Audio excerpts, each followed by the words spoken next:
por favor. Podemos iniciar. Bom, boa tarde a todos. Quero agradecer a presença de vocês. Meu nome é Rodolfo Fischer, eu sou o presidente pro bono da ABS. A ABS, para quem não conhece, é a Associação Brasileira das Empresas de Software. Nós temos aí como propósito de ajudar a construir um Brasil nesse momento mais saudável, mais digital e menos desigual. Como todos nós sabemos, a tecnologia desempenha um papel fundamental hoje, principalmente na democratização do conhecimento, da educação, também gerar oportunidade para todos, em todos os cantos, não só desse país como do mundo. Hoje, para ter uma ideia, a ABS representa aí cerca de 2.000 empresas aqui no Brasil, 77% desses associados são micro e pequenas empresas, por isso que eu acredito que o tema de hoje é extremamente importante para eles.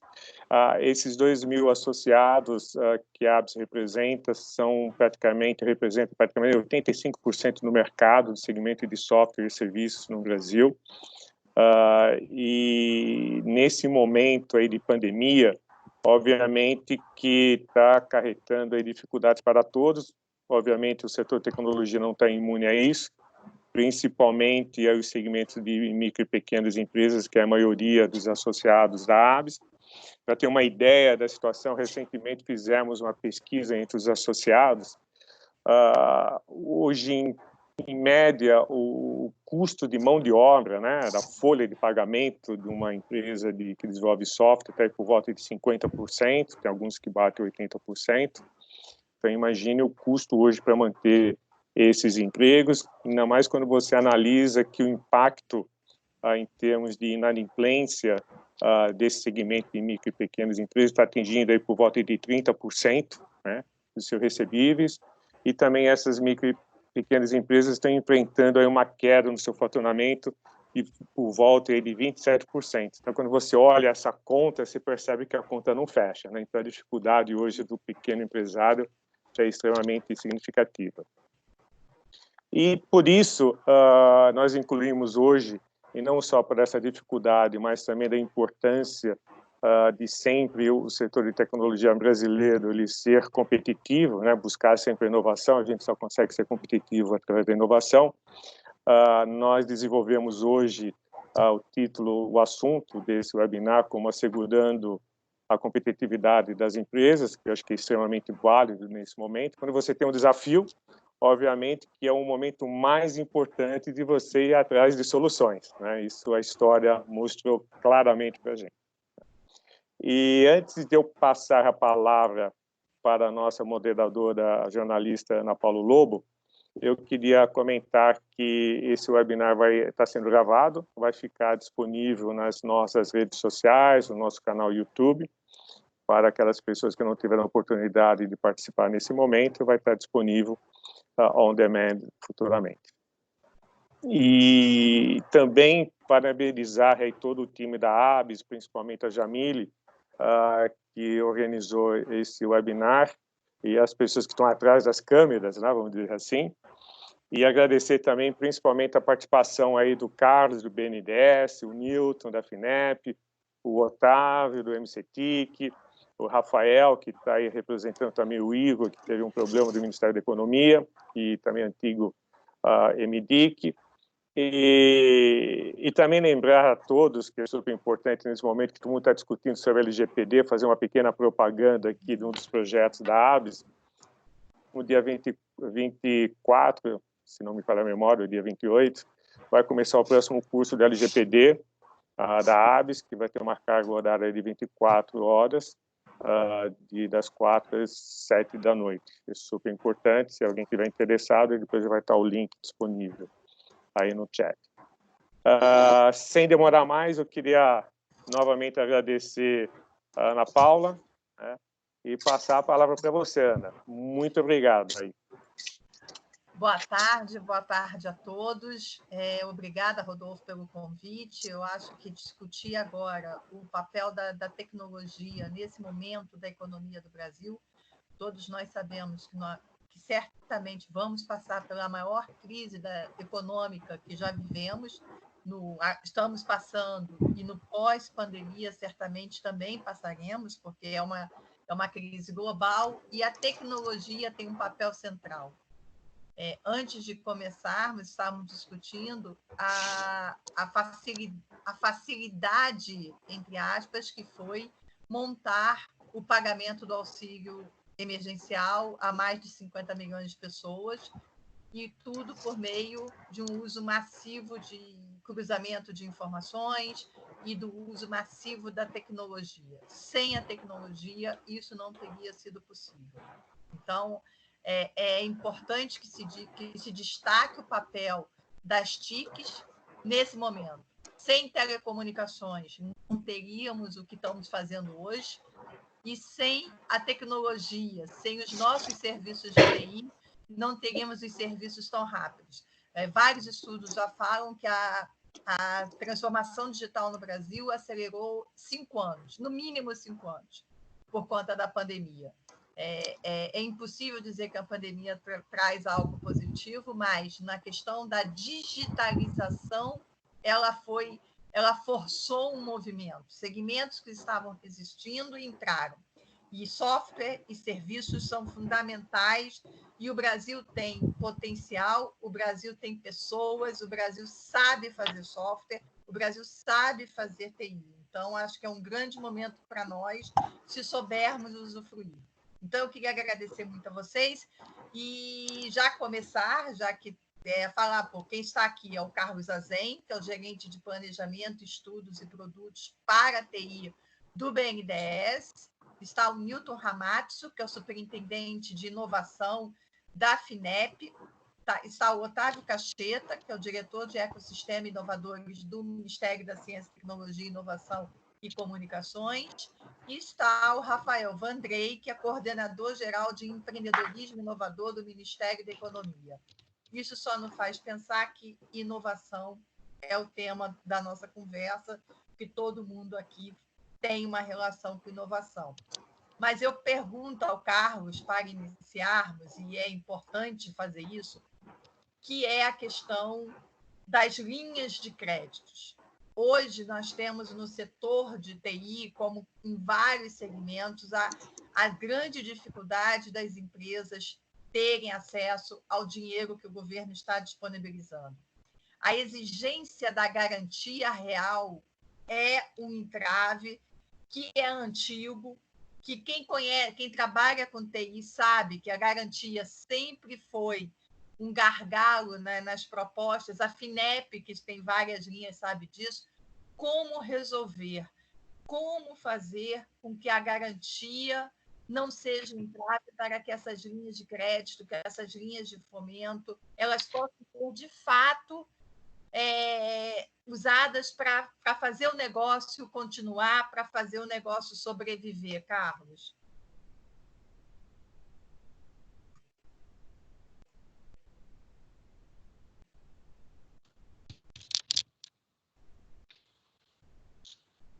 Acho que o Carlos... Teu microfone está mudo, Carlos. Perdão. Bom, boa tarde. Eu estava agradecendo, antes de mais nada, o convite, né, do Rodolfo Jamile, por confiar na participação do BNDES para discutir o tema que é demasiadamente relevante. Saudar meus colegas de governo aqui também, que estão participando, são colegas aí já de longa data na defesa do desenvolvimento do tecido empresarial no país. Ana, eu vou só fazer um apanhado em relação a por que o banco se posiciona no apoio ao setor, né? Assim, você falou vários elementos que são super relevantes, né? A própria tecnologia sendo usada como a ferramenta que está viabilizando o mínimo de atividade empresarial no país, né, dado o contexto de pandemia. Não somente isso, né? Até a tecnologia mantendo os laços familiares, mantendo as atividades de educação, a promoção de eventos culturais que estão sendo feitos de forma digital, né, e bastante inovadora. Então, a tecnologia, eu acho que ela está, de certa forma, de forma coloquial, falando aqui, segurando a onda, né, nos ajudando a passar por esse momento que é bastante desafiador.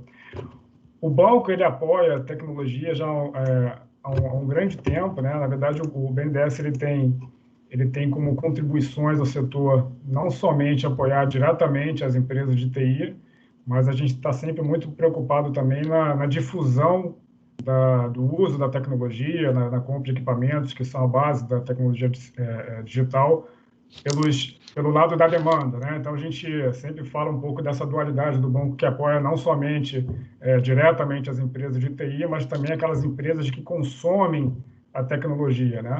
E aí, justamente por esse uso cada vez mais massivo da tecnologia nos mais diversos ambientes e setores da sociedade, da economia, esse tema acaba se tornando muito transversal, né? Então, se a gente olha a agenda estratégica do BNDES hoje, né, que foi publicado por meio do plano trienal, né, da atual gestão, o tema tecnologia ele é absolutamente presente em todas as vertentes, né? Então, se a gente fala de sustentabilidade, uso de tecnologia para monitorar a produção agrícola, monitoramento de áreas de preservação ambiental, agenda de modernização de estados, né? Enfim, o uso de tecnologia de forma massiva para levar serviços para a população, tecnologia sendo adotada como ferramenta de cidades inteligentes, né? Para melhorar o monitoramento e o uso de serviços e ativos públicos, uma agenda também de infraestrutura, né? Enfim, e assim por diante.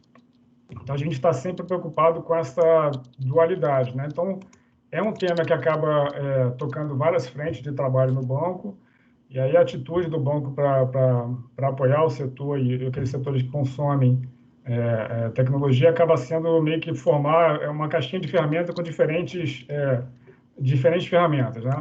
Então, de uma forma simplificada, o banco ele leva recursos financeiros ao setor por meio de dois braços, né? O braço mais tradicional do banco, que é o crédito, né? A gente fala tanto de empréstimos de forma direta, que é a operação sendo feita diretamente com o BNDES, ou de forma indireta, como a gente costuma dizer, que é o crédito sendo repassado por agentes financeiros credenciados pelo banco, né? A gente tem um outro braço também, que é o braço de participações, a BNDESPar, né? Que acho que é um instrumento não menos importante, particularmente para o setor de tecnologia, né? Pelo seu perfil de carência de garantias, como a Ana muito bem colocou, o crescimento acelerado, ele acaba sendo um setor que é particularmente interessante também para essa agenda de instrumentos de mercado de capitais, né? Colocando de forma resumida aqui, o crédito, o que ele determina, né? Se ele é feito de forma direta ou indireta. Basicamente, é o tamanho da operação de crédito, né? O banco BNDES, ele de fato não é um banco que tem agências, né? É um banco com uma estrutura evidentemente limitada em termos de estrutura.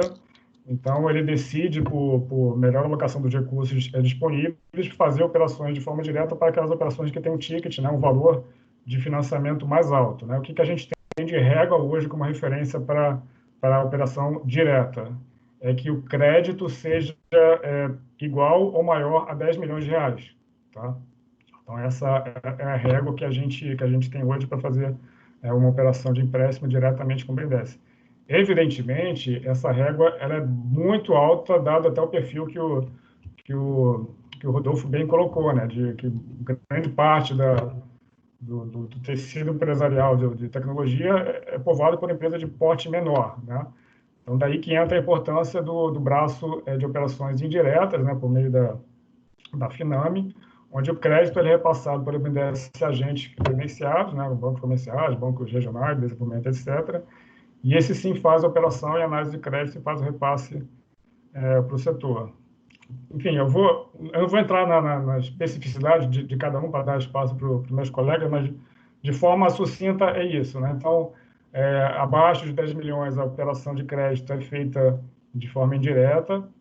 A análise de garantia, como o Nando falou, neste caso, é feita pelos bancos repassadores, tá? Então, o BNDES ele tenta estar atento a essa agenda. A gente reconhece que existe, de fato, uma restrição a esse segmento, né, da indústria em relação à questão de garantia.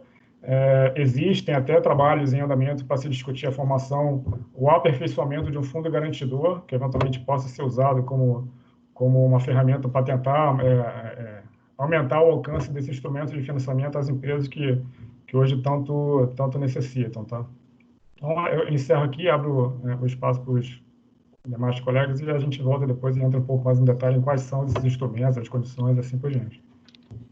Eu queria passar a pergunta para o Rafael.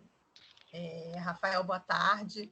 Rafael, como falar de empreendedorismo e inovação no momento de crise econômica?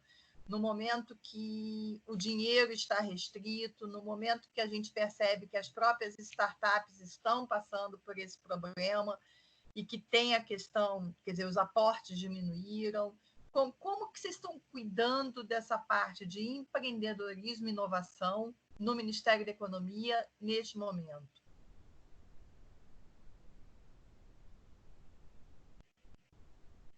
Seu microfone está mudo, Rafael.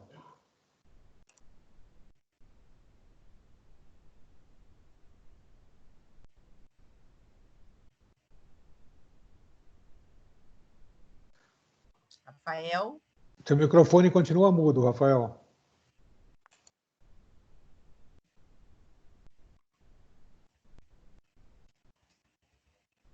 Bom, eu vou esperar o Rafael entrar, então, para a gente não perder o time do nosso debate, eu vou pedir ao Cacheta, já que ele também está falando pelo governo, no Ministério da Ciência, de Tecnologia, Inovação e Comunicações, exatamente como é fomentar esses ecossistemas de inovação neste momento. Eu vou repassar a você e depois o Rafael, resolvendo a questão tecnológica, ele entra também. Cacheta, como manter os programas de ecossistema de inovação neste momento? Bom, primeiro, boa tarde, obrigado. Queria agradecer aí a ABES pelo convite, a Ana Paula e cumprimentar todos os colegas de governo. Eu acho que, enfim, eu e Rafael Vandré, a gente trabalha muito juntos, tem muita sinergia, inclusive a resposta, eu acho que ele acaba roubando um pouco do que eu tenho para falar e agora essa inversão de pauta me deu a oportunidade de roubar um pouco do que ele tem para apresentar. Então, vamos lá. Quando a gente fala de política para startup na situação atual, acho que é primeiro importante ter em conta que a situação atual ela é muito desigual. Já foi colocado aqui que a gente tem, é claro, a economia, a gente provavelmente vai entrar na pior crise já registrada desde do começo do registro das crises econômicas. Embora todos esperamos que essa tenha uma recuperação rápida, mais rápida do que de 2008, pelo menos da parte mais aguda dela, mas ela é uma crise muito desigual, especialmente quando a gente fala de startups, as startups que são muito baseadas na economia real, por exemplo, a parte que tem a ver com hotelaria e turismo, com transporte de passageiros, tantas outras startups que podem ter a ver com retail, elas estão sendo muito impactadas. E tem todo um outro tipo de startup que fala realmente da digitalização da nossa vida, e essas startups que estão dando suporte cada vez mais ao nosso entretenimento, ao nosso trabalho e aos aspectos da nossa vida que antes a gente fazia presencialmente, que de alguma maneira, como esse seminário que a gente está aqui agora, a gente faz virtualmente, elas ou não vão sofrer tanto ou podem até ser beneficiadas em termos de crescimento com essa crise, né? Acaba sendo uma oportunidade. E esse tipo de oportunidade, a gente tem dados históricos que mostram isso. Enfim, a própria crise de 2008 foi um amplo test bed para a realização de estudos, e um desses estudos verificou que 500 em 2009, 2010, quando o pior já havia passado, quando você pegava da Fortune 500, né, as 500 maiores empresas da Bolsa dos Estados Unidos, metade dessas empresas haviam nascido em épocas de crise. Então, certamente, a gente tem aí uma oportunidade para aparecimento de novos modelos de negócio que vão suprir a essa mudança, que, sem dúvida, vai ser, em muitos aspectos, para ficar. Tá? Aí agora, respondendo mais especificamente a como é que a gente continua trabalhando na política de apoio à startup. A gente vem aí tentando mudar os nossos programas de apoio à startup em um sentido de primeiro, ter mais coordenação e de garantir que o governo federal trate de todas as fases do ciclo de vida. Para isso, foi publicado aí em novembro do ano passado o decreto 10.122, que criou um grupo de trabalho, um comitê que reúne aí 12 instituições de governo. Essas 12 instituições, pela primeira vez, se juntaram e colocaram o tema de políticas de apoio à startup como sendo uma prioridade. Uma prioridade realmente de governo e coordenada, para não haver duplicação de recursos, para haver uma união de propósito e para também haver, quando possível, integração desses trabalhos, né? E a primeira coisa que está acontecendo é que esse comitê não parou e a gente está discutindo essas ações por reuniões como essa aqui. Temos também um comitê assessor do grupo privado, que recentemente se reuniu conosco. Estamos aproveitando para montar um site que vai se chamar Startup Point, que vai ser um único ponto de acesso para todas as políticas públicas de apoio à startup do governo. Hoje isso é um problema. Nós fizemos um mapeamento e o governo tem 41 políticas de apoio à startup. São políticas diferentes, para públicos diferentes, certamente tem sobreposição, certamente tem coisa que precisa ser reduzida e precisa ser melhor conversada. Mas o que eu acho mais grave é que, se um possível beneficiário quiser ser apoiado pela política, ele tem que descobrir que agora tem um edital no site do Ministério da Ciência e Tecnologia, vai lá, acessa aquele edital. Ou agora, no site do BNDES, da FINEP, do Ministério da Economia, todo mundo aqui hoje tem assento nesse comitê, né? A gente tem outros paraestatais, como SEBRAE, MRE. O fato é que a gente agora está trabalhando para unir isso tudo em uma única plataforma e, no futuro, espera que toda a submissão, todos os lançamentos de editais possam ser feitos lá também, até para facilitar a coisa. Quando que o Startup Point entra no ar? Vai ser ativado? Você já tem uma data? A gente está trabalhando para lançar ele muito em breve. A verdade é que já há aí uma versão alfa que está no ar, mas que a gente ainda não está divulgando a URL, porque está naquela fase que a gente busca achar todos os problemas. E como todo bom alfa, são muitos, né? Mas em breve, eu imagino que aí nas próximas 2 ou 3 semanas a gente já tem ele no ar. E sobre a execução mesmo, a gente está fazendo as mesmas adaptações que todos estão fazendo. Então, só para pincelar algumas iniciativas, também não gastar muito do tempo que tem que ser compartilhado com os colegas, nas próximas semanas a gente vai iniciar, em parceria com a FINEP, também com a Prefeitura de São Paulo, um programa de aceleração, na verdade pré-aceleração, voltado para empreendedorismo feminino. São startups lideradas por mulheres. Hoje a gente tem aí um déficit nem tanto nas mulheres em startups, tá? Aí a gente tem coisa dependendo da estatística, entre 20% e 40%, mas quando a gente vai olhar na liderança, dependendo da fonte, isso é algo que vai entre de 2% a 8% de startups lideradas por mulheres, que é um quadro gravíssimo. E a ideia sempre foi fazer um programa presencial em São Paulo, inclusive a prefeitura entrou com isso, mas dada a situação atual, estamos fazendo todas as adaptações para fazer um programa de aceleração online, e ao final a startup premiada as 5 melhores startups vão receber um prêmio de R$50 mil cada uma para investir no negócio. Enfim, é esse tipo de adaptação que a gente está fazendo. O Centelha também, só para dar um último exemplo, que é um programa de pré-incubação que foi lançado aí esse ano agora, 2019, pelo Ministério da Ciência e Tecnologia, e foi um grande sucesso, né? Foi uma parceria aí com 21 FAPs e com a FINEP também, e a gente recebeu 14 mil ideias. Esse não é um programa exatamente para startups, ele é um programa para empreendedorismo inovador, geração de ideias que vão virar startups, tá? A gente quer chegar a 660, 700 startups criadas. Mas recebemos 14 mil ideias e estamos agora trabalhando com isso, e tudo que era presencial, por enquanto, fica online. Obrigada, Cacheta. Então, eu vou aproveitar. O Rafael já está com o fone dele funcionando, Rafael? Eu acho que é só apertar um mudo ali, o desbloquear. O mute do seu microfone, Rafael, é ele que está na frente da tela. Se você passar o cursor, vai aparecer um menu, é o do Teams. Talvez...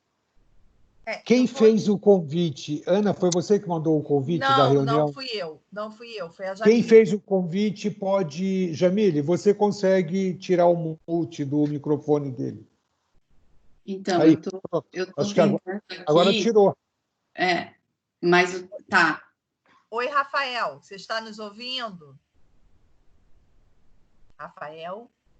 Bom, só para a gente não perder eu vou perguntar para o Newton, da FINEP, já que falamos aí dessa parceria, e tentar perguntar para ele o seguinte, da mesma forma que eu perguntei ao Carlos, do BNDES, as empresas de software e as empresas de TI falam muito que as oportunidades para as pequenas e médias nas linhas de financiamento acabam sendo menores do que das grandes empresas, e é que é preciso resolver isso.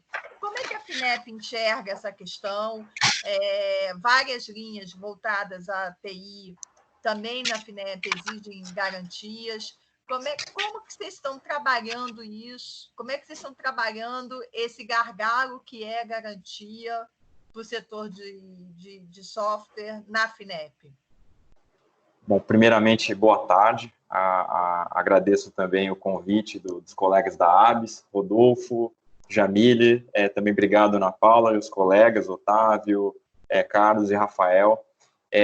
Só também fazendo uma breve introdução, a FINEP, então, é uma das agências de fomento vinculadas ao Ministério da Ciência, Tecnologia, Inovações e Comunicações. A gente tem várias frentes de trabalho, né? Então, desde a parte de apoio à pesquisa básica, pesquisa aplicada no ambiente acadêmico, né? Só para dar um exemplo, só nesse mês a gente aprovou mais de 50 milhões de reais não reembolsável para pesquisas vinculadas aqui ao Covid, tá? Desde testes pré-clínicos aqui para vacina, para tratamento com cloroquina, screening de moléculas, sequenciamento genético, kit diagnóstico, testes rápidos. Então, é uma miríade de projetos, tá? Boa parte dos principais projetos acadêmicos que estão sendo feitos no Brasil para o Covid têm sido apoiados aqui em MCTIC, FINEP. Então, é um trabalho também que eu queria trazer para vocês. Temos algumas linhas também específicas aqui para o Covid, que foram desenvolvidas nesses últimos meses, tá? Então, por exemplo, uma linha voltada para escalonamento industrial de respiradores, que a gente tem conseguido apoiar já alguns projetos de maneira bastante rápida, né? Respiradores, ventiladores, tá? Então, temos uma linha também aberta recentemente para aquisição, fomentar via demanda, aquisição de elementos essenciais para o combate ao Covid, né? Também respiradores, também kits de diagnóstico, também é uma linha operada via parceiros, agentes financeiros parceiros, também tem tido uma demanda relativamente boa, tá?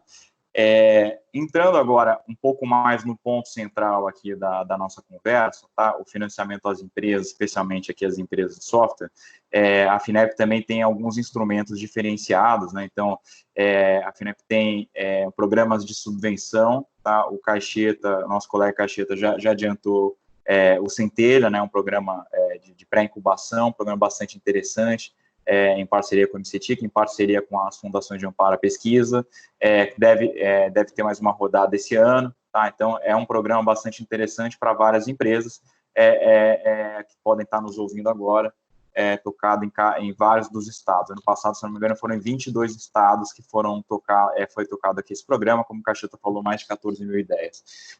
Outro programa de subvenção, também recursos não reembolsáveis, tocado em parceria com os estados, é o Tecnova, também com as fundações de amparo à pesquisa. Aqui são recursos da ordem de 200, 300 mil reais de subvenção para o desenvolvimento de projetos inovadores, tá? Aqui também focado em micro e pequena empresa, é um programa também bastante interessante, com bastante sucesso. Já foram 2 rodadas desse programa, a ideia é a gente repetir e ampliar esse programa também. Outro programa, o Caixeta também fala um pouquinho, o FINEP Startup, é um programa voltado para o investimento em startups inovadoras, como o Caixeta colocou. Um dos problemas no sistema era um pouco da falta de coordenação e também, quando a gente estruturou esse programa, havia a falta de investimentos da ordem aí de 1 milhão, 1 milhão e 200 mil. Então, esse é um programa que concede recursos de até 1,2 milhão de reais por startup, tem um processo seletivo bastante rápido, tá? Mais ou menos 4 meses, e normalmente as empresas que conseguem atrair investidores anjo, elas têm uma pontuação melhor e conseguem, normalmente, tem mais facilidade de ser apoiadas. Tá? Então, além do programa, então, dar esses recursos, né, de até 1,2 milhão, aqui sem a necessidade de garantia, a gente ainda ajuda o ecossistema, mostrando boas oportunidades de investimento também para investidores anjo. Tá? Então, é um programa também que, para várias das empresas que podem estar assistindo, pode fazer sentido. A gente lançou o 3º edital desse programa agora em fevereiro, e prevê 2 rodadas. A primeira rodada está em andamento, a segunda rodada deve sair no segundo semestre, então as startups que estiverem assistindo também podem entrar no site da FINEP e buscar informações sobre o FINEP Startup, que é um programa também bastante interessante. Entrando na parte do crédito, tá, mais especificamente, assim, agora mais direcionada para a sua pergunta, assim como no BNDES, a gente também tem operações diretas e operações indiretas, tá? Falando um pouco das operações indiretas, um programa que tem tido bastante sucesso, é o FINEP Nova Cred, tá? Então, esse programa, ele é direcionado para empresas de até 90 milhões de receita, tá? As taxas são TJLP mais 1 ou TJLP mais 2, são taxas bem abaixo de mercado, e um dos públicos principais desse programa tem sido empresas de software. Nesses últimos 5 anos, foram quase 700 empresas apoiadas aqui por esse programa, quase 2 bilhões de reais, acho que é um dos principais programas de financiamento à inovação aqui para esse público também. Peço que quem tem interesse procure, né? Eu também posso deixar o meu contato aqui depois para explicar. É um programa que roda também via parceiros, né? Especialmente bancos de desenvolvimento e agências de fomento, tá? Então, desde o BRDE, BDMG, AG Rio, tá? Então ele é tocado em 20, uma parceria hoje com 20 agentes regionais, estaduais. E existe uma flexibilidade bem maior de garantias nesse programa. Tá? Então, o programa trabalha muito bem, por exemplo, com o FAMP do SEBRAE, o Fundo Garantidor do SEBRAE, com o FGI, com o FGO, né, outras garantias. Então, a gente percebe que várias operações na casa de 1 milhão, 500 mil, 1,5 milhão, conseguem ser viabilizadas via esse programa, uma flexibilidade maior de garantias, muito maior do que em bancos privados ou até em operações diretas com outros agentes. Né? Então, esse é um programa que eu peço que quem esteja assistindo fique atento, que realmente é um programa que tem crescido e que tem conseguido atender muito bem empresas de pequeno porte. Indo para as operações diretas da FINEP, via de regra, a gente opera operações acima de 5 milhões, tá, de crédito, de maneira direta. Algumas operações mais estratégicas a gente também faz, tá, em valor menor do que isso. A gente tem algumas fontes de captação para essas operações, e eu tenho a impressão que a gente tem conseguido trabalhar melhor também a questão de garantias, tá? Claro, depende muito um pouco do perfil de risco da empresa, mas a gente também tem trabalhado bem a questão de garantias reais. Claro que empresas de software têm um pouco mais de dificuldade, algumas operações a gente tem conseguido estruturar operações de recebíveis, e a gente está também vislumbrando a estruturação de um fundo garantidor que certamente vai ajudar bastante esse público. Mas, como comentei, especialmente operações menores, eu recomendo muito procurarem o FINEP Nova Cred, é um programa que tem rodado muito bem, que acho que pode atender bastante, especialmente esse público de micro e pequenas empresas, médias também. Nas operações diretas, especialmente operações acima de 5 milhões, tem vários casos interessantes, projetos muito interessantes, muito bons, também na operação direta da FINEP. Tá bom? Então, não tomando muito tempo dos demais, é isso.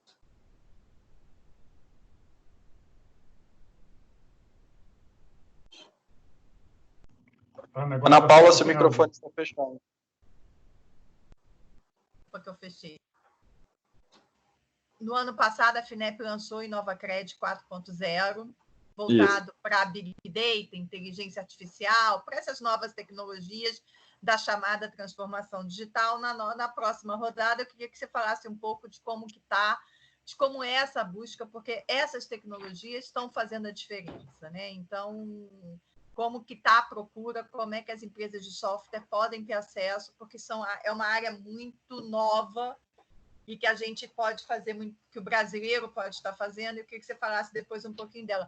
Rafael, você nos ouve agora? Eu ouço, vocês me ouvem? Então, Rafael, vou me direcionar a você.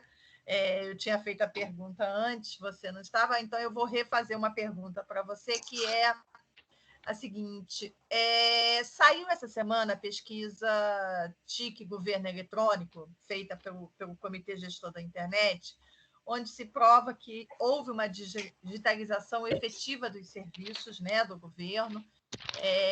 Quase todos já têm websites, mas ainda há muito por fazer. Eu acompanho muito de perto o trabalho do Luiz Felipe Monteiro na Secretaria de Governo Digital, e a gente sabe que a digitalização avançou muito. Queria que você falasse um pouco do aspecto do Ministério da Economia, do aspecto da sua área, de que o grande problema que ainda se tem é o serviço existe, mas ainda é pouco responsivo. Como falar isso? O cidadão precisa ter resposta mais rápida do governo pelo digital. Como é que vocês entendem isso? Como é que vocês estão trabalhando isso nessa área sua de empreendedorismo para que o cidadão que tem uma dúvida possa entrar no serviço digital e ter a resposta de uma maneira mais rápida e mais eficiente? Obrigado. Eu estou com um celular e um telefone fazendo a conjugação, um vem a imagem, outro tem um áudio, então talvez até a minha boca a imagem não confira exatamente o áudio chegando, mas enfim, queria agradecer a Abs pelo convite, Rodolfo, Jamile, muito obrigado, Ana Paula, pela pergunta. Então, eu trabalho na Secretaria Especial de Produtividade, Emprego e Competitividade, é uma outra secretaria especial a do Ministério da Economia. A gente tem feito em relação às empresas de tecnologia, depois eu passo para a sua pergunta do atendimento ao cidadão.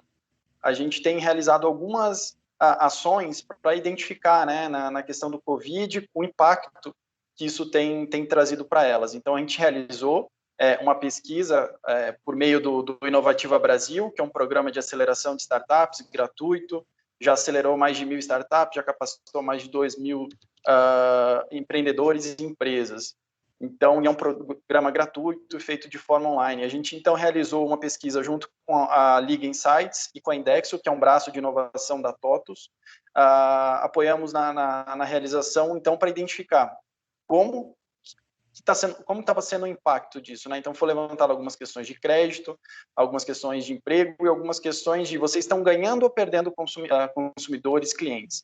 Claro, como as empresas tradicionais, a perda de clientes realmente, neste momento, é real, então é difícil negar isso, mas muitas das startups trouxeram resultados mostrando, não, estamos ganhando clientes. Então, com base nessa pesquisa, a gente também apoiou um levantamento que está em andamento pela Associação Brasileira de Startups e também pela GONIL, que é uma comunidade que está envolvendo vários atores. Então, ali foram mapeadas 900 startups se cadastraram com soluções ligadas à Covid, não especificamente a área da saúde, mas a área também que tem um impacto na área econômica também. Então, no passo seguinte, depois de 700 inscrições, a gente está realizando nas últimas 8 semanas, inclusive está acontecendo neste momento, uma série de demo days, em que a gente pega as startups que tenham soluções, os 3 primeiros foram ligados à saúde, então a gente teve perto de 50 startups que se apresentaram em 3 edições, perto de 30, foram 29 para ser mais preciso, com soluções desde testes rápidos lá atrás, telemedicina, telepsicologia, saúde durante a quarentena, e agora a gente está realizando um conjunto de demo days ligado a área para atender e ajudar as micro e pequenas empresas. Então, a gente já realizou, de novo, sempre pensando no micro e pequeno empresário, principalmente o tradicional também, né? Então, as startups vinham, apresentavam suas soluções, começamos com vendas online, com delivery, com educação à distância, como gestão de fornecedores, e tivemos também uma banca de fintechs. E nesses demo days que a gente realizou, já está tudo no YouTube, tá? No canal do Inovativa Brasil Oficial, o canal no YouTube, e já tem mais de 2.500 acessos. Então, os micro e pequenos empresários têm acessado e têm visto de que forma que as startups podem ajudá-las. Então, é isso que a gente vem realizando, o trabalho que a gente vem fazendo em parceria com o Ministério da Ciência e Tecnologia. Então, a gente tem o Startup Point, um site onde os empreendedores vão poder achar todas as suas soluções, os programas governamentais, né? Isso foi um comitê que foi instaurado ano passado. A gente agora está com essa plataforma no ar. Em junho ainda a gente lança essa plataforma, agora a gente está no finalzinho de maio. Mas eu queria trazer uma coisa para vocês também. O Inovativa, o Rodolfo conhece muito bem, é mentor do Inovativa. A gente sempre, ao final do ciclo de 4 meses, a gente realiza um evento presencial em São Paulo. São cerca de 400 pessoas, investidor, mentor, empreendedor do Brasil todo. E esse ano, como fazer esse evento final? Então, a gente está organizando, a gente vai divulgar em breve como que isso vai ser tudo online. Então, a gente tende a ter uma das maiores bancas de startups, de investidores de startups, porque a gente não vai precisar estar os investidores podem participar remotamente. Então, a gente vai fazer isso para contornar. E o que a gente tem visto também é como que as startups têm se saído. As startups têm uma característica, por ter esse digital, por ter tecnologia, elas conseguem se adaptar muito mais rápido. Então, é muito mais rápido você se adaptar. Uma empresa de tecnologia, várias entrando em contato conosco e mesmo se apresentaram. Vandrei, a gente pivotou o nosso trabalho para ajudar tanto soluções para a Covid, mas também para soluções para elas se manterem. Então, essa dinâmica que as startups têm, as empresas de tecnologia têm, as auxiliam muito. Em relação à sua pergunta agora, Ana Paula, isso é um trabalho que está sendo feito realmente pela Secretaria de Governo Digital, buscando as melhores formas possíveis para poder auxiliar no atendimento aos cidadãos. Então, nisso até vou parar por aqui, porque é um assunto de uma outra secretaria e eles com certeza teriam mais informações mais concretas para trazer para vocês. E, Rafael, aproveitando um pouco a sua presença, no sentido de falar de competitividade e produtividade, uma das questões, e até eu quero passar essa pergunta do Rafael e depois pedir a observação do Carlos, do BNDES, e se for possível também do Cacheta, porque ele conhece bem esse mercado. Uma das questões do setor de software é que software está classificado como serviços. E isso coloca ele numa linha que eles poderiam estar também. A ideia é colocar software como infraestrutura, porque software é uma infraestrutura. Como é que vocês, na Secretaria de Produtividade e Competitividade, entendem o papel do software na economia brasileira? Então, o software, a gente comenta, né, quando a gente faz o levantamento das startups do Inovativo, quantas startups são de TI? Não existe esse levantamento, porque, assim, as startups até elas se autodeclaram, mas toda startup tem solução para a área de saúde, tem solução, para a área de indústria 4.0, inteligência, internet das coisas. Quando a gente fala de soluções, muitas da área de saúde, área de educação, elas envolvem TI. Então, tudo isso é englobado, a TI tem esse papel fundamental na economia como um todo. Então, se a gente eu confesso que na nossa área a gente não chegou a ter esse tipo de discussão de se é serviço ou se é produto, né? Então, mas a gente vê isso como um pilar fundamental, assim, não só para este momento, né? Isso sempre foi importante, a questão de TI, mas cada vez aumentando, porque até tem um meme na internet mostrando, né, quem foi que trouxe a transformação digital agora, neste momento de Covid, se foi o CEO, CTO, e o terceira caixinha é o próprio coronavírus, né? Então, assim, é uma coisa que ninguém queria estar passando, a questão do coronavírus e todas as suas consequências, mas ele tem agilizado e tem feito as empresas repensarem ou acelerarem, se já estavam adotando, acelerar o processo de transformação digital, e se não estavam adotando, pensar seriamente, porque isso é uma decisão, neste momento, de se manter no mercado ou não. Carlos, obrigada, Rafael, a gente volta. Carlos, eu queria seu posicionamento com relação a essa questão de software como serviço, como infraestrutura, como é que vocês entendem que é possível? E tem uma pergunta, quer dizer, as pessoas estão perguntando, e era a pergunta que eu já estava na mente, e foi ótima que veio aqui no chat, que o BNDES estava tentando, teve o BNDES que pensava em fazer liberação de crédito a partir de 1 milhão de forma direta. Esse projeto, eu não sei como ele está agora, eu queria que você dissesse para mim se há possibilidade do BNDES 10 ser retomado, se vocês acreditam que é possível ao BNDES ter essa linha, que já atenderia bastante uma parte, porque 10 milhões é um teto muito alto, né? Então, essa pergunta foi colocada aqui e eu queria muito que você respondesse. Obrigado, Ana. A primeira questão do software, né? Como é que a gente encara a questão do tratamento dado apoio à indústria? Eu acho que vale a pena dar o exemplo do cartão BNDES, né? O BNDES, o cartão como instrumento, o BNDES sempre foi o banco de apoio à aquisição de máquinas, equipamentos, né? Por meio da Finame lá atrás. E mais recentemente, a gente começou a apoiar, por meio do cartão, também a aquisição de softwares e serviços de TI. Então, a gente começa a encarar o software como se fosse uma outra ferramenta, né? Enfim, não somente o banco apoia hoje a aquisição de máquina, mas também a aquisição do software, o serviço de TI que vem junto com o software, né?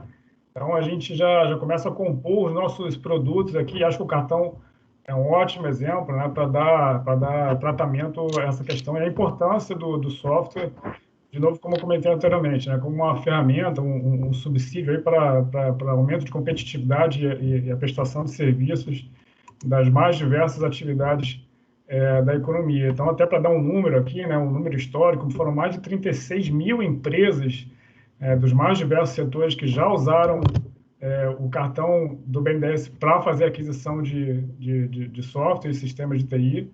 Então, assim, é um convite a quem participa aqui da vídeo e que tem uma empresa de TI que credencia sua solução na plataforma do cartão BNDES, né, de tal modo que o seu cliente na ponta possa usar o cartão BNDES fazendo a aquisição desse software e o sistema de TI e os serviços de TI de uma forma mais competitiva, né, com uma carência, enfim. Então, dá uma competitividade muito boa, e esse número acho que é bastante ilustrativo, assim, a quantidade muito grande de empresas que usam o cartão.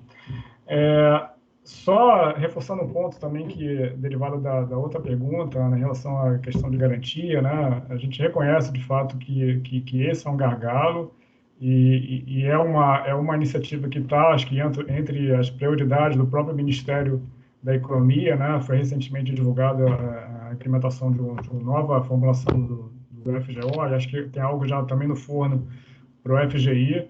Então, o Ministério da Economia, aí, com parceria com demais agentes financeiros e o banco, o BNDES incluindo, estão atentos a isso, estão tentando reformular e ver como é que eles fazem a reformulação desses fundos garantidores para destravar o crédito. Mas não obstante, a gente já vê um incremento do crédito sendo repassado na ponta, tá? Acho que isso é importante a gente frisar. Então, para o empresário que eventualmente está participando aqui da call, achar que as coisas não estão andando.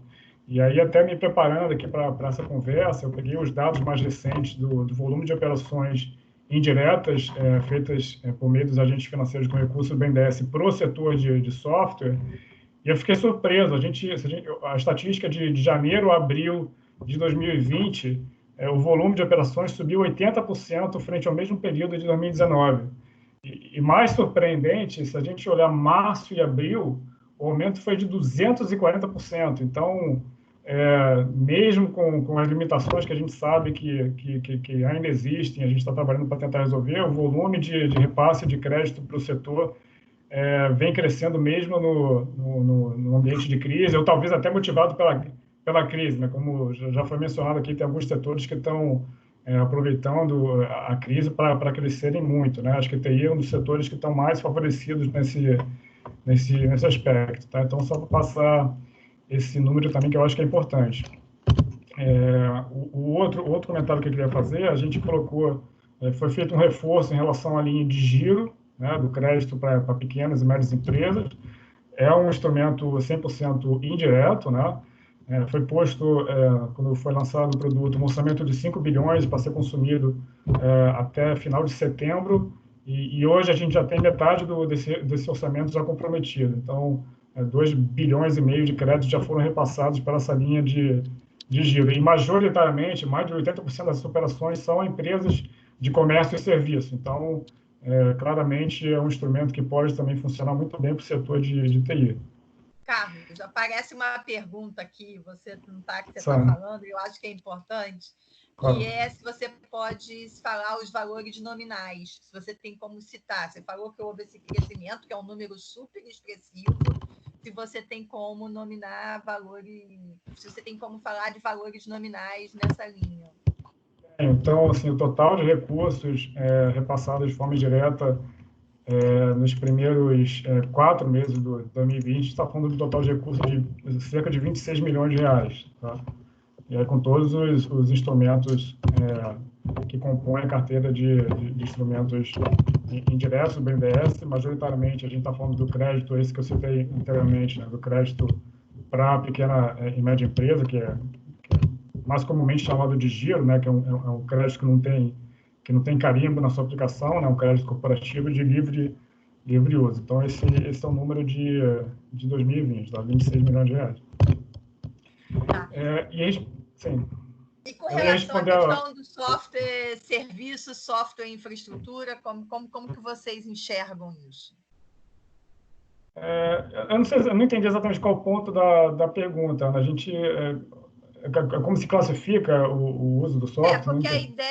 Porque a ideia é colocar o que o mercado fala, e acho que aí o Rodolfo pode me ajudar também, Rodolfo, é que software entrando como serviço, ele entra numa categoria, e se ele for infraestrutura, quer dizer, se ele for pilar, ele tem uma essencialidade até maior do que ele tem hoje como serviço, só serviço. Então, a ideia de botar ele como infraestrutura é porque ele é realmente... Sem software e sem serviços de TI, muita coisa não acontece, não vai acontecer. É dar uma valorização ao serviço, entendeu? O que eu consigo dizer aqui, enfim, eu não sei exatamente qual a especificidade técnica da pergunta, não sei se tem algum tratamento tributário diferenciado, se for classificado de uma forma ou outra, mas do lado do BNDES a gente apoia a aquisição de software dentro de projetos de infraestrutura, por exemplo, como eu mencionei, né? Seja projetos de cidade, uma concessão de um aeroporto, enfim, projetos de investimento em geral, eles evidentemente não são feitos somente, como no passado, com cimento, tijolo, e software entra como um elemento de um projeto mais amplo de infraestrutura. Eu deixo o Rodolfo aqui complementar exatamente qual é o ponto do tratamento em relação a uma classificação de uma forma ou outra. Rodolfo? Quando vamos supor, você tem a classificação de serviços que entram na categoria normal de qualquer tipo de serviço quando você pega um financiamento. Quando você está trabalhando em um projeto que você é classificado como infraestrutura, normalmente você tem até uma prioridade, um enquadramento diferenciado. Esse seria o ponto central, vamos supor, acho que da pergunta que foi colocada. Porque você tem um diferenciamento até de importância e prioridade quando você trata desses temas. Enfim, do lado do BNDES, reforçaria esse ponto, né? Eu acho que, sendo avaliado um projeto, eu acho que se ele tivesse uma camada considerável de inteligência, de serviço de TI por trás, acho que seria um projeto até mais nobre, né? Então, eu acho sim que faz parte do projeto de infraestrutura, mas enfim, não tem nenhum tratamento explicitamente diferenciado, pelo menos não que eu me recorde agora, tá? E, Ana, só complementando, aproveitando então a pergunta que foi feita em relação ao BNDES Direto 10, né? Essa é a pergunta que recorrentemente fazem para a gente, né? Foi uma campanha que o BNDES fez muito intensamente ao longo de 18, começo de 19, né? De criar esse produto adaptado a alguns setores muito selecionados, né? A ITI era um deles, né? O BNDES reconhece que existe uma lacuna de crédito para esse middle market, vamos dizer assim, como comumente se fala, né? De empresas que têm essa curva de crescimento acelerado e tem, por outro lado, uma base ainda frágil de garantia para ser dado. E a gente queria criar algum instrumento que fosse adaptado, e aí o banco operando diretamente permitiria a gente ter uma maior flexibilização no tratamento e na análise da operação. E foi criado o BNDES Direto 10 com esse espírito, né, de permitir que o banco faça operações de forma direta conosco no investimento a partir de 1 milhão e não os 10, que são a régua que eu falei normalmente adotada. Esse produto ele viria substituir, inclusive, um outro programa que já existia no passado, né, que era o BNDES ProSoft, né, que era uma marca muito forte que o BNDES levou ao mercado, né, para a TI, e que tinha justamente esse espírito, né, de fazer algumas adaptações, algumas customizações necessárias para que o crédito fosse viabilizado para o setor.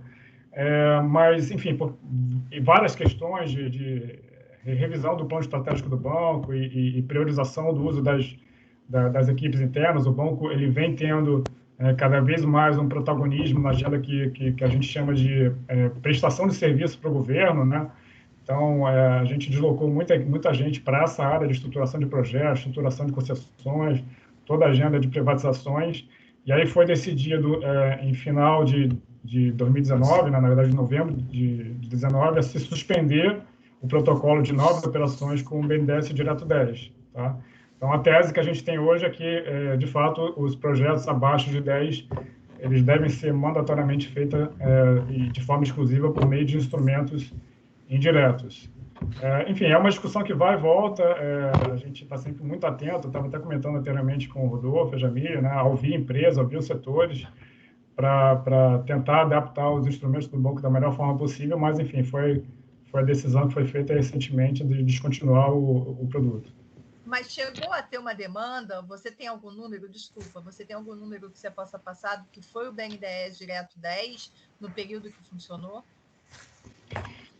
Eu vou ficar te devendo os números. Teve demanda, a gente tem a operação aprovada, inclusive, né, porque a gente fechou o protocolo de credenciamento em novembro, mas já tinha operações que tinham sido protocoladas. Então, a gente conseguiu, sim, fazer operações. A gente acreditava que podia fazer potencialmente algo na ordem de 50 a 100 operações por ano, né? Esse era o target que a gente estava mirando. De 1 a 10, ele aumenta o escopo de projetos que poderiam ser apoiados pelo banco, mas continua não resolvendo todos, né? Então, a gente queria pegar justamente esses projetos que estão aí com empresas a partir de, 4, 5 milhões de reais de faturamento, né? Conseguiriam chegar a esse ticket de investimento a partir de 1 milhão. Mas, sim, teve demanda, mas foi descontinuado o produto e algumas poucas operações vão ser contratadas com o BNDES Direto 10. Eu queria perguntar para o Newton, eu tinha colocado para ele, já que eu queria falar um pouco dessas novas tecnologias, e no ano passado a FINEP lançou a InovaCred 4.0, com linhas específicas para Big Data, para inteligência artificial, para a indústria 4.0. Newton, eu queria que você falasse para mim como é que está a demanda, como é que está a procura, qual é a área que está mais procurada, já saíram recursos para empresas, quer dizer, do ponto de vista concreto, já teve empresa que recebeu dinheiro dessa linha para fazer os seus investimentos? Bom, Ana Paula, o InovaCred 4.0 foi lançado por volta de setembro do ano passado, né? Foi no terceiro, quarto trimestre. Quando a gente lançou, a ideia dele é uma parceria FINEP, MCTIC, CNI. A ideia, toda a proposição dele é de que, especialmente micro, pequenas e médias empresas, elas não... quando se fala em 4.0, elas não sabem a quem procurar, qual que é o impacto da tecnologia, elas não conseguem efetivamente saber o ganho efetivo da adoção de uma tecnologia como essa, não tinham financiamento para isso, então a ideia foi, na verdade, trazer tudo isso junto, né? Então, o programa se baseia no credenciamento das integradoras, né? O que é a integradora? É uma empresa que ela integra soluções de software, soluções de equipamentos, tá? Para fornecer para uma empresa uma solução 4.0 completa. Então, a ideia é a gente credenciar essa figura dessa integradora e financiar o seu serviço de uma maneira automatizada, né? Lá na ponta, via agentes financeiros. A gente já credenciou 11 dessas integradoras, dentre as principais do país, em temas como robótica, soluções IoT, soluções Big Data, né? Então, já temos 11, especialmente focadas na parte industrial, e a gente está ampliando para a parte de água, especialmente para a água 4.0, que a gente também sente que tem uma demanda potencial grande. A gente já está também com mais de 20 outras integradoras em processo de credenciamento. Certamente, a crise está atrapalhando um pouco melhor os resultados, mas até o momento são por volta de 10 projetos já financiados. Tá? Então, na indústria em geral, tá? Assim, desde indústria têxtil, fornecedor de autopeças, tá? Então tem um pouquinho, mas hoje focado na parte industrial. Um pouco você tinha perguntado também um pouco da indústria de software, né? É uma tendência mundial, né? Você realmente ter essa convergência entre software e hardware, né? Então, quando você vê uma Apple da vida, ela era software, mas agora é hardware também, né? Quando você pega uma Bosch, ela era hardware, mas agora é software, né? Porque você tem que vender os serviços associados com tudo isso, né? Então, de fato, a gente vê que algumas dessas integradoras, elas são, tem algumas, especialmente em credenciamento, tá? Que elas eram empresas típicas de software que também já estão indo fornecer soluções específicas. Pega o seu software, faz a adaptação do seu software, inclui alguns hardwares e vende essa solução para algumas atividades específicas, né?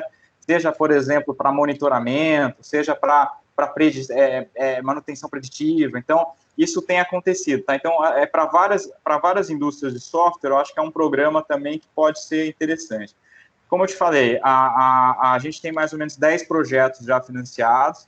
A gente queria ter mais, a crise realmente está afetando em cheio, né? Acho que a boa parte da indústria na ponta está tentando sobreviver, tá? Então, estão postergando um pouco investimentos em 4.0, mas a gente, obviamente, continua focando muito, que é um programa bastante prioritário, que a gente quer chegar, a gente tinha uma meta de 200 empresas, então a gente quer atingir também o mais rápido possível essa meta, tá bom? Milton, obrigada. O Cacheta, eu não perguntei para você, mas eu acho que é importante colocar o MCTIC nessa discussão de software como infraestrutura. Como é que você vê essa questão, Cacheta? Sim, eu vejo dois aspectos diferentes, pelo menos. Tá? Eu acho que tem, primeiro, quando a gente olha pelo lado filosófico do software como infraestrutura, a gente tem uma dificuldade de definir, ou como serviço, a gente tem uma definidade que é inerente ao software porque ele tem realmente muitas naturezas. Antes a discussão era se software é serviço ou se é produto. E é realmente um coringa, né? Coisa de 10 anos atrás, o Mark Andreessen disse que software estava comendo o mundo. E à medida que o software vai comendo e o mundo todo vai se tornando aplicações de software, a gente consegue enxergar o software sob todas essas perspectivas, esses pontos de vista. E aí, assim, o que eu acho que fica de mais importante é que no aspecto infraestrutura, software é extremamente importante para o desenvolvimento do Brasil. Tá? Inclusive, é a grande oportunidade, porque é uma tecnologia em que nós temos todo o potencial de concorrer em pé de igualdade com qualquer outro país no mundo. Tá? A gente tem um déficit de infraestrutura muito grande e, por exemplo, escoar a nossa produção agrícola, a gente tem um limitador muito grande para aumentar essa capacidade, seja do campo até o porto, seja do porto para fora, é difícil.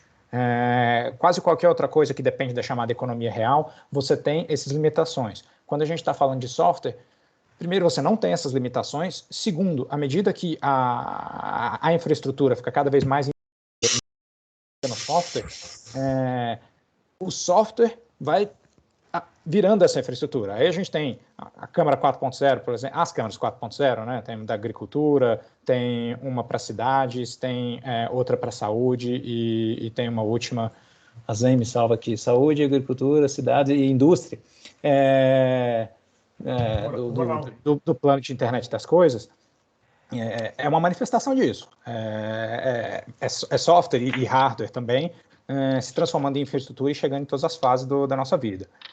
Aí o outro lado, né, saindo dessa coisa do filosófico, do que sim, concordo, é infraestrutura, mas é outras coisas, é serviço e é produto, é que eu vejo que essa questão ela é realmente motivada por como fazer para que a gente possa incentivar a indústria de software. Será que é vantajoso que software seja enquadrado como infraestrutura?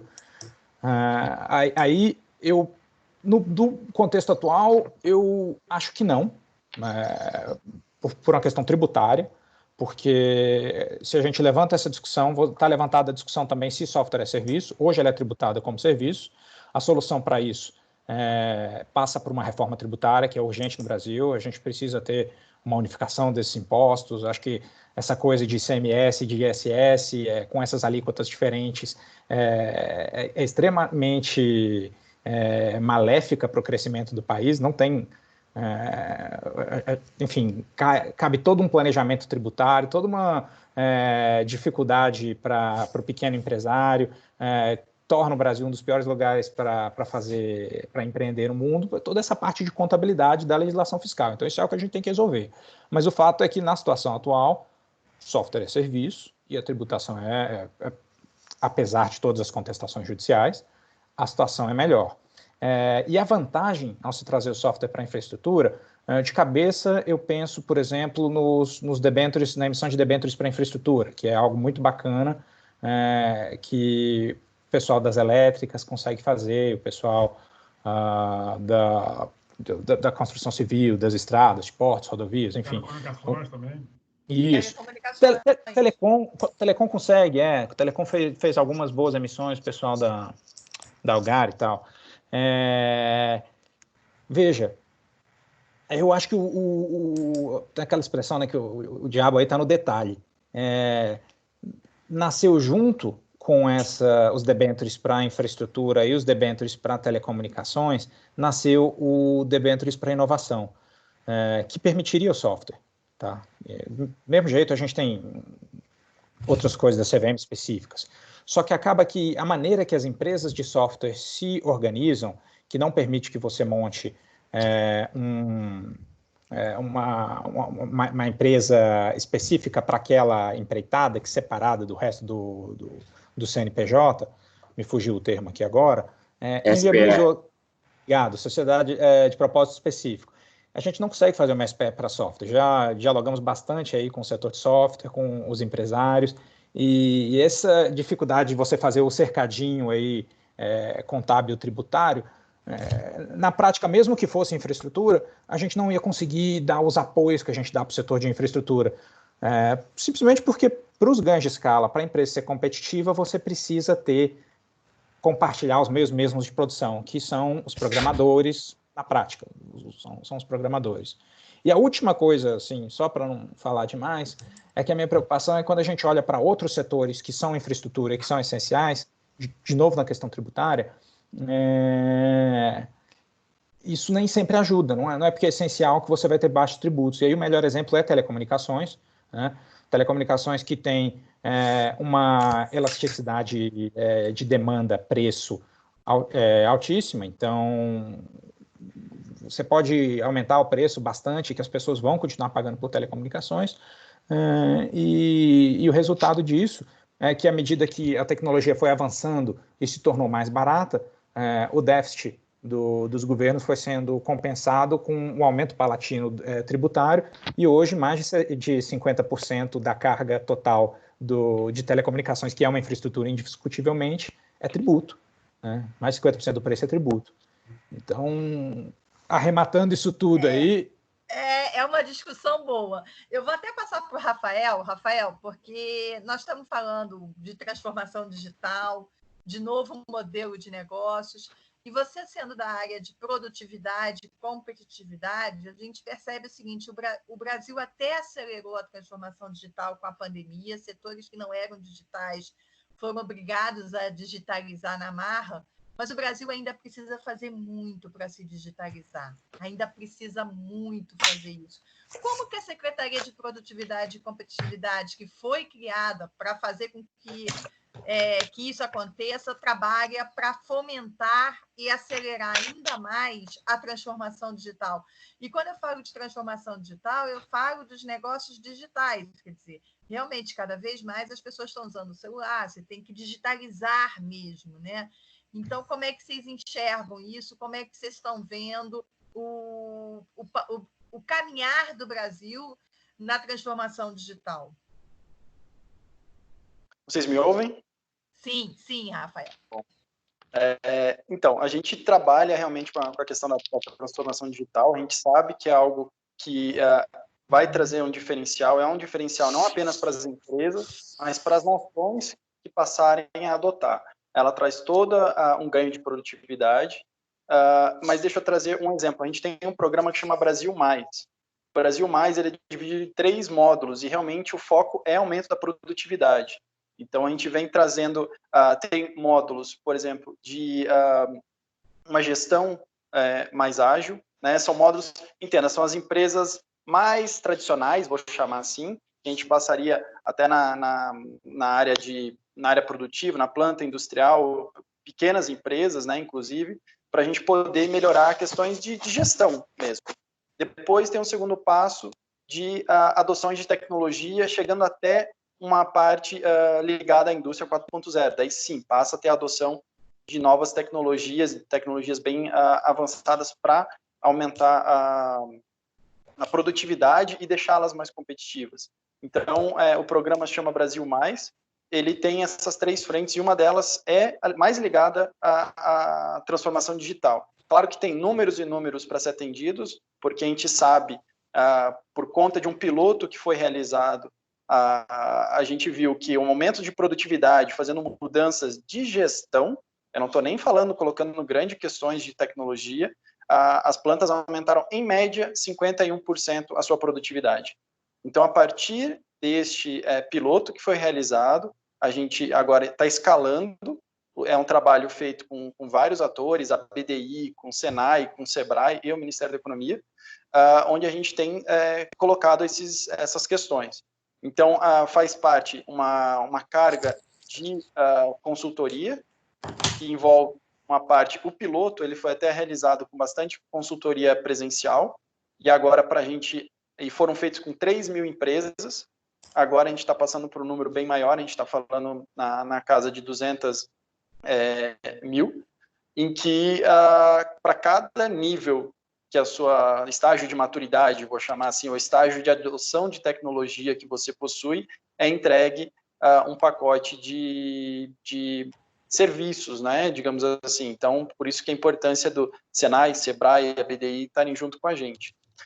Tem uma contrapartida do empresário, mas perto do resultado que ela traz é uma contrapartida muito baixa financeira na hora da contratação dos profissionais que vão ajudar nisso.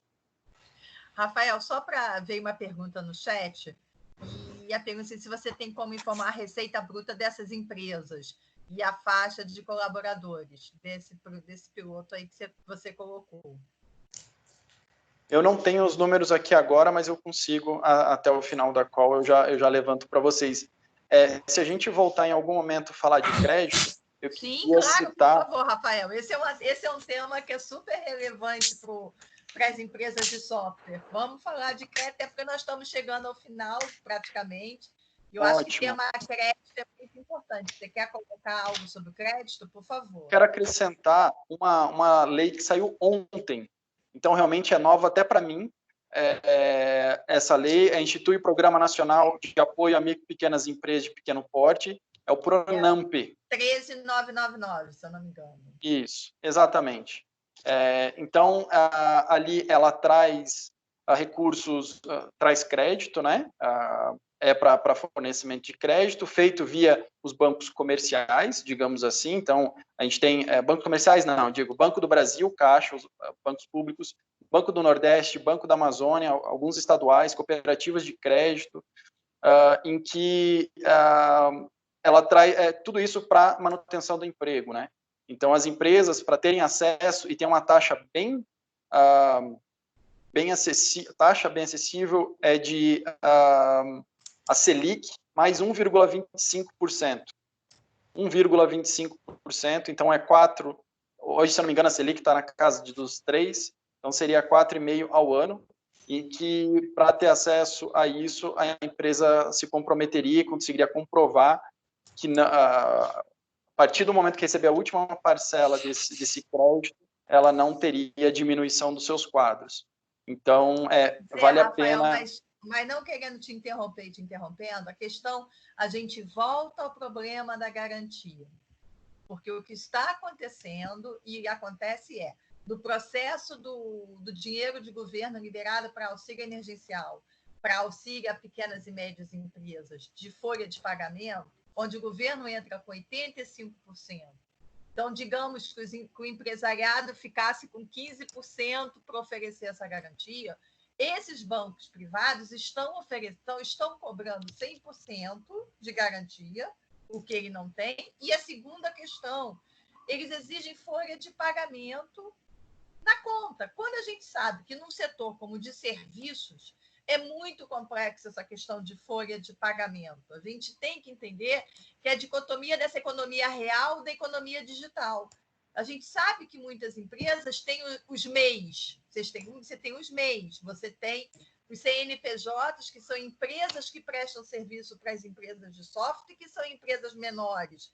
Então, esse é um problema muito sério e que ontem mesmo já se colocou que essa linha de crédito fica também complicada no momento que está nos bancos tradicionais.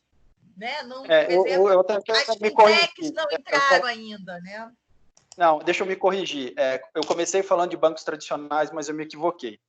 Tem sim, tem fintechs, o Banco do Brasil, Caixa Econômica, Banco do Nordeste, Banco da Amazônia, então a gente está falando de alguns bancos dos top 4, que não estão incluindo os bancos estaduais, agências de fomento, então as agências de fomento também podem fornecer esse crédito, cooperativas de crédito e outros. Aqui fala, né, na concessão de crédito será exigida a garantia pessoal do montante igual ao empréstimo contratado, acrescido de encargos. Se a empresa for constituída e tiver funcionamento há menos de um ano, né, a garantia tem que ser de 150% do valor contratado. E ela chega, o valor, né, uma coisa que a gente estava perguntando, sendo levantado para o BNDES, qual o valor que poderia ser fornecido pelas linhas ali, a linha de crédito Pronamp é de até 30% da receita bruta anual da empresa. Lembrando, é voltado para as micro e para as pequenas empresas, ou seja, faturamento até 4,8 milhões. A gente tem que aperfeiçoar isso, mas é um projeto que as empresas vão ter que estudar. Queria passar para todos vocês, nós estamos chegando ao final dessa nossa mesa, nós teríamos muito mais assuntos para falar, muito mais assuntos para colocar, mas eu queria um pouco que cada um de vocês falassem do que vocês estão vendo no pós-pandemia. Quer dizer, como é que vocês enxergam, qual é o papel do software? E aí é bom que vocês colocam isso para que as empresas de software e serviços entendam como é que vocês veem o papel do software e dos serviços na recuperação do Brasil no pós-pandemia e que vocês coloquem, por favor, as suas palavras finais, porque depois o Rodolfo faz o encerramento. Vamos começar, Carlos? Começa com você. Bom, boa pergunta, Ana. E seria absolutamente irresponsável tentar fazer qualquer previsão de como é que vai ser o mundo pós-pandemia. A gente não sabe nem quando é que vai acabar isso tudo, né? Mas acho que para a indústria, aqui em particular, que é o tema da conversa, é um uso que veio para ficar. Assim, a gente está, na verdade, como acho que você mesmo falou, né? A gente está antecipando de uma forma muito, muito abrupta a adoção de tecnologias, né, nos mais diversos ambientes empresariais e no uso da sociedade como um todo. A gente não sabe quais vão ser os hábitos de consumo, de entretenimento, por exemplo, toda a questão dos VODs, né, que estão sendo consumidos de forma massiva aí pela internet, como é que vai ser a realidade da infra de educação, né, o uso do ensino à distância.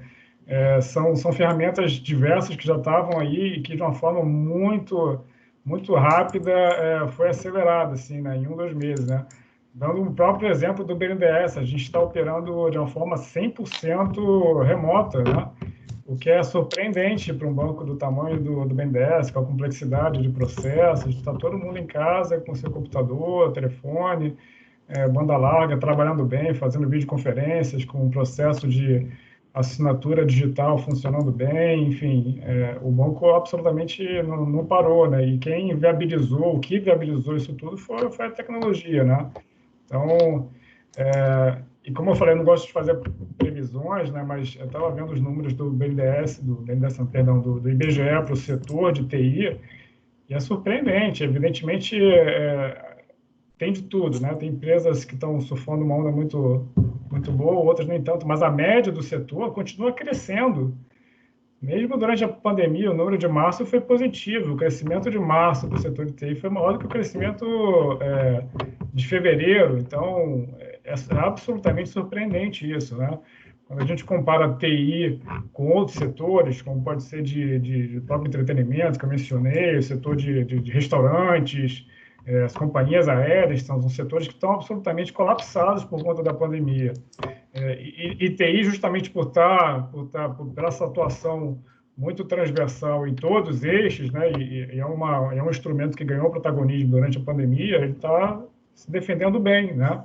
Então, eu acho que é uma condição que está aí para ficar, né? Eu não vejo, evidentemente, né, a gente vai voltar a trabalhar no ambiente físico, a gente vai voltar às salas de cinema, mas com que velocidade a gente não sabe, mas eu acho que o que foi adotado de tecnologia durante a pandemia está aí para ficar e para o benefício do Brasil, né? Enfim, se a gente fala de competitividade, que era um tema que a gente estava falando recentemente, a competitividade do mundo de hoje em grande medida, se constrói por meio de tecnologias digitais, né?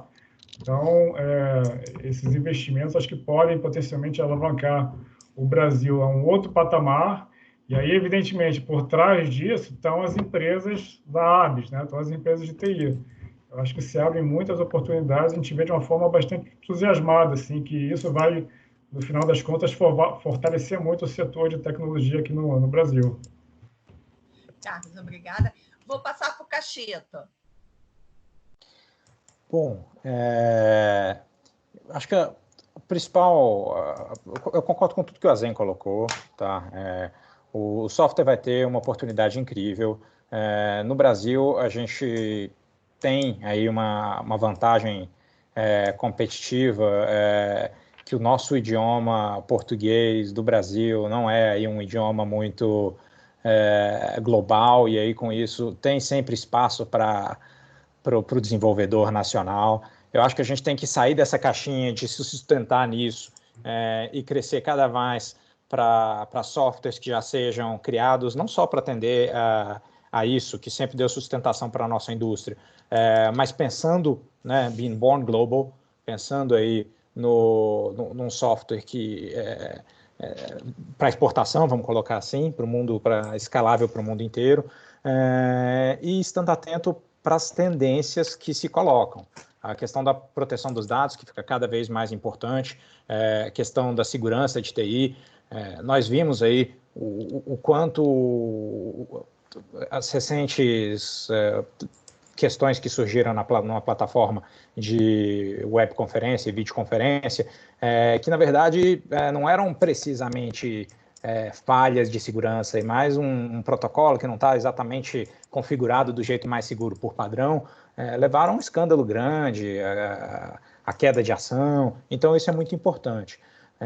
O Brasil, em particular, tem, no meu ponto de vista, um grande obstáculo que precisa ser vencido, tá? Que é a questão de RH. A gente precisa formar mais programadores, mais cientistas de dados, mais trabalhadores do mercado digital. Vocês todos conhecem as prospectivas aí, as estimativas de déficit na casa das centenas de milhares de profissionais nos próximos 5 anos, que a gente já estaria chegando próximo dessa primeira centena de milhares de profissionais. E isso é algo que a gente sempre tenta atuar, tem alguns programas que a gente apoia de capacitação, mas que a iniciativa privada também vai ter que cada vez mais investir nessa formação. E creio que isso é uma oportunidade neste momento, já que a educação, o lado mais difícil de fazer, de criar a educação virtual, que ela é mais escalável, sempre foi a questão cultural, né? Quando a gente fala de sala de aula, o professor que morria de medo de lidar com essas novas tecnologias, porque o aluno poderia saber mais do que ele, porque ele não conhecia o suficiente, não foi preparado para isso. Paciência, isso foi tudo pela janela. Agora ele se preparou para isso aí nos últimos 2 meses, já vão estar todos trabalhando com essa tecnologia. Então a gente espera que os próximos, né, mesmo depois que volte, os próximos alunos e os próximos professores já tenham esse uso. Ao mesmo tempo, o aluno que não gostava de estudar pelo computador, que ainda era a maioria, também não tem alternativa, ou está estudando pelo computador ou se foi. Se já está estudando pelo computador, a gente tem um déficit gigantesco de emprego no Brasil e, ao mesmo tempo, a gente tem um excesso de vaga numa área que paga 5 vezes mais do que a média nacional, que é o setor de TI. Vamos para esse setor, vamos estudar para trabalhar com software, tecnologia digital. E é isso, a gente está pensando nisso, né? Identificamos aí, pelo lado do Ministério da Ciência e Tecnologia, a gente identificou que o mais importante é trabalhar no apoio à criação do espírito empreendedor, de empreendedorismo inovador, no começo ali da cadeia. Então a gente tem uma série de programas, falei de Centelha, a gente tem uma chamada que está para sair agora, que é o RAI na empresa incubada, que vai selecionar 22 projetos para colocar pesquisadores da universidade. A gente tem outro programa, Conecta Startup. Enfim, estamos o tempo todo trabalhando para apoiar essa criação de empresas inovadoras e que, como o Vandrei falou mais cedo, a gente nem tira quantas são software, porque todas são software, basicamente. Tá? E aí, vou até só falar mais uma coisinha sobre crédito. Além de tudo isso, eu acho que uma grande solução vem com o software também. O Banco Central está investindo cada vez mais em questões como a sociedade de... Deixa eu não errar os 2 nomes aqui, mas é a Sociedade de Crédito Direto e a Sociedade de Empréstimo entre Pessoas, que são novos modelos para fintechs, novos relativamente, já tem 2 anos, mas agora está começando a pegar, que permite que, além de todas essas soluções que a gente sempre trabalha, que é principalmente fundo garantidor e melhorar os sistemas, agora a gente tem um mercado privado e a gente não está mais falando só dos 5 grandes, não. Cada vez mais as fintechs estão entrando nessa coisa também. E também porque o fundo garantidor está sendo discutido há muito tempo, né, Cacheta? Tem discussão demais e pouca ação, né? É difícil. Cacheta, obrigada. Vandrei, vou passar para você falar suas participações e daí eu termino com o Newton da FINEP. Tá bom, obrigado, Ana.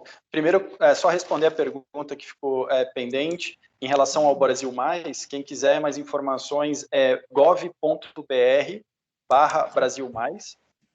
E o tamanho das empresas, as indústrias, é dividido em indústria e comércio e serviços, tá? Então, para a indústria, de 11 a 499 funcionários, e para comércio e serviços são até as pequenas empresas, ou seja, com faturamento até 4,8 milhões. E não estão englobadas os MEIs, tá? Porque é de... Tá? Então, mas o Simples Nacional está englobado ou não? As empresas Simples estão englobadas? Sim, até o faturamento de 4,8. Tá? Outra coisa, agora em relação ao novo normal, Carlos colocou muito bem, Otávio também, a gente não sabe.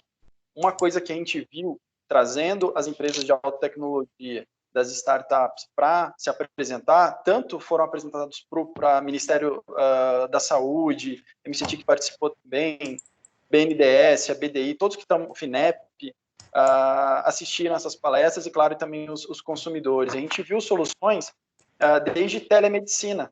Então, a gente sempre falava muito, não, a telemedicina tem que crescer, está crescendo.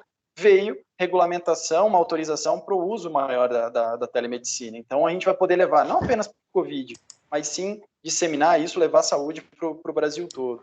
Porém, a gente fala dos negócios tradicionais, em que nunca, até tem uma empresa de delivery que, pelo que eu notei, que fizeram parceria com restaurantes tradicionais, restaurantes mais simples, não esses das grandes empresas, para esses restaurantes menores pudessem fazer entrega por eles também. Então, assim, esse serviço do delivery teve aí uma expansão. O comércio online, isso aumentou bastante também, porque com as lojas fechadas, isso aumentou. Empresas, até ações de empresas ligadas ao comércio online também têm crescido na Bolsa de Valores, enquanto as outras realmente ainda estão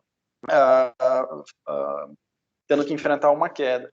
Então, as soluções, como o Carlos falou também, questão de entretenimento, quantas lives estão tendo agora, que realmente não tem como fazer o show presencial por enquanto. Então, a mudança, esse pós-Covid, vai ser marcante. Eu brinco com a minha equipe, que a gente está passando por um momento, brinco não, é um momento marcante, e que a gente tem que estar muito esperto do que está acontecendo, não apenas profissionalmente, mas no futuro, nossos filhos, os nossos netos vão perguntar como que foi, como que era antes, os produtos que vão surgir pós-Covid, a gente vai falar, não, na minha época, antes do Covid, não existia. Então, assim, a oportunidade é incrível para as empresas de software, porque, assim, quando a gente fala de videoconferência, estamos fazendo uma aqui agora, participei de outras reuniões de conselhos que a gente vai abolir a questão de reuniões presenciais, entretenimento, vendas, e outra coisa, claro, cada vez mais a questão de análise de dados, de analytics, big data, isso é irreversível. Isso vai poder tirar e vai tirar empresas do mercado que não trabalharem com isso para poder ter um mínimo de informações consolidadas e que possam ajudar no seu processo decisório. Então, essas tecnologias não voltam mais atrás. Então, cada vez ganham mais importância e vai ser muito interessante o mundo pós-Covid. Tanto que a gente vai evoluir na área de software, na área de outras soluções pós-Covid. Obrigada, Newton. E exatamente por isso eu deixei você ao final, porque a FINEP conhece o setor, a FINEP sabe quais são as características do setor e vocês têm o dinheiro e as condições de investir. Então, como é que seria nisso do que o Carlos colocou, que o Cacheta colocou, que o Vandrei colocou de uma maneira muito boa? Quer dizer, qual é o recado que você passa para as empresas de software? O que é preciso fazer? Quer dizer, do ponto de vista para que vocês possam ajudar também e que esses recursos sejam liberados mais rápidos. Primeiro, concordo, não tem como discordar dos colegas, tá? Realmente, acho que é um momento de disrupção, nunca visto nesses últimos, pelo menos aí 80 anos, um momento tão propício para a disrupção. Na FINEP também, a transformação digital, eu acho que foi mais do que 5 anos, deve ter sido uns 20 anos, talvez, que realmente a gente não esperava que pudesse tudo ser feito do jeito que é feito, né? Tudo digital, realmente é incrível, e eu acho que isso certamente também está sendo possibilitado em outros setores, então é um mundo muito diferente, e se tem alguém que está ganhando, realmente a indústria de software tá aí para poder absorver esses ganhos. Claro que é um momento difícil para todo mundo, né? Boa parte do segmento também vai sofrer, né? Claro, tem empresas de software que estão ligadas ao setor aéreo, tem empresa de software que está mais ligada ao setor têxtil, que são setores que vão sofrer, mas, em geral, o setor de TI como um todo tende a sair mais fortalecido, a transformação digital, né, essa ampliação da transformação digital veio para ficar. Além disso, eram tendências já, né, quando a gente fala de indústria 4.0, agro 4.0, cidades inteligentes, educação, telemedicina em geral, isso tudo já era tendência que vai ser ainda acelerado, tá? Então, eu acho que são também aí ótimas alternativas, tá? Então, acho que o setor inteiro tem que ficar de olho, tá? Se empreendedorismo já era um ponto-chave, já era um ponto importante, eu acho que vão surgir ainda outras oportunidades, tá? Então, é um mundo em mudança, é um mundo que abre oportunidades e certamente startups, empreendedores, eles conseguem enxergar mais rapidamente essas oportunidades e conseguem atuar.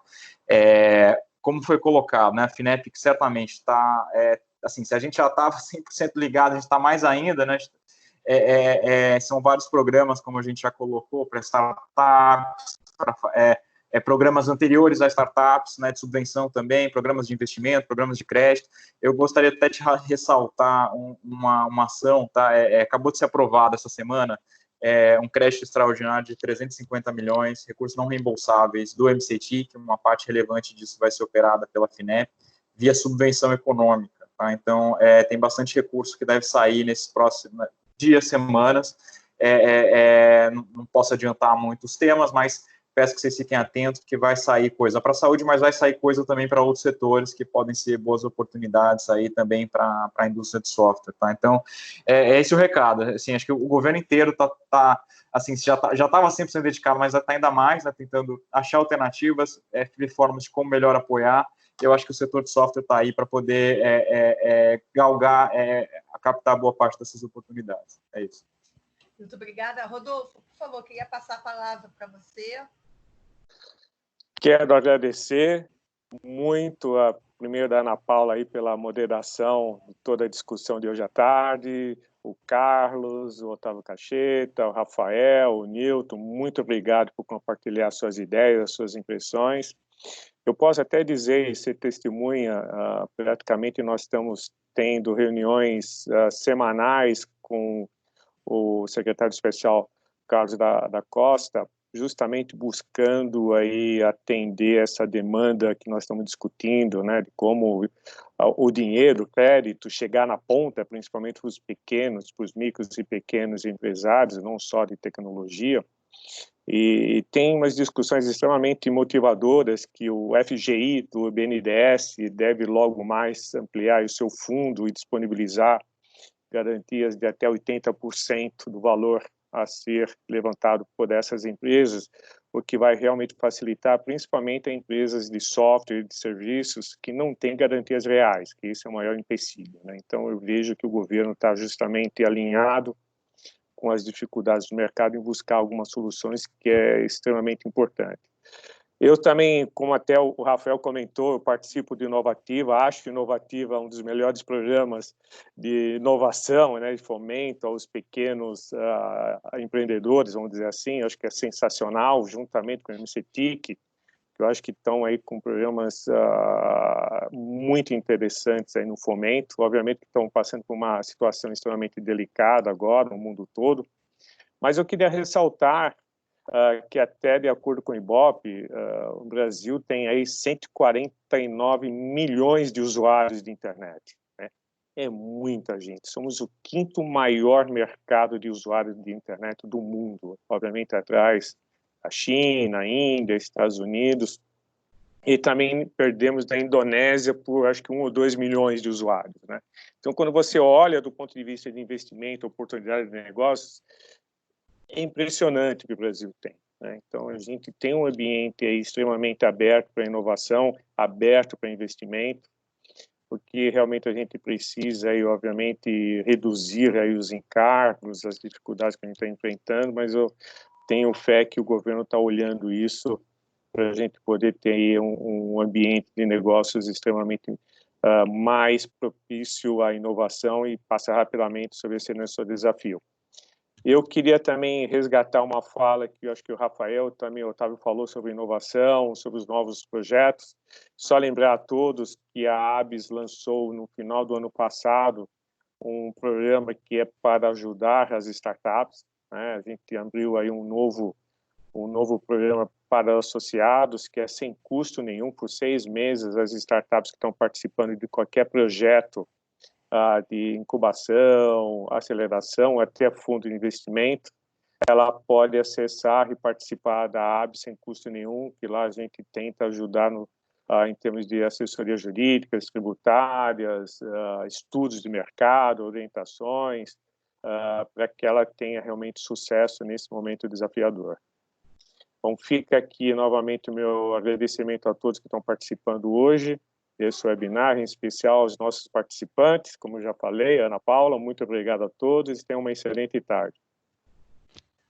Boa tarde a todos, boa tarde a todos, eu também quero agradecer e só deixar para fechar é que eu acho que cada vez mais é preciso entender que TIC é questão de Estado.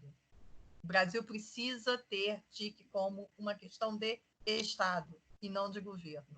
Então, muito obrigada a todos vocês, obrigada, Rodolfo, pelo convite. Esse tema teria N discussões mais, como nós devemos ter mais à frente, com outras pessoas mediando, mas é importante discutir a relevância do papel do software e de telecomunicações e da TI para o Brasil ser um país, de fato, mais competitivo. Muito obrigada.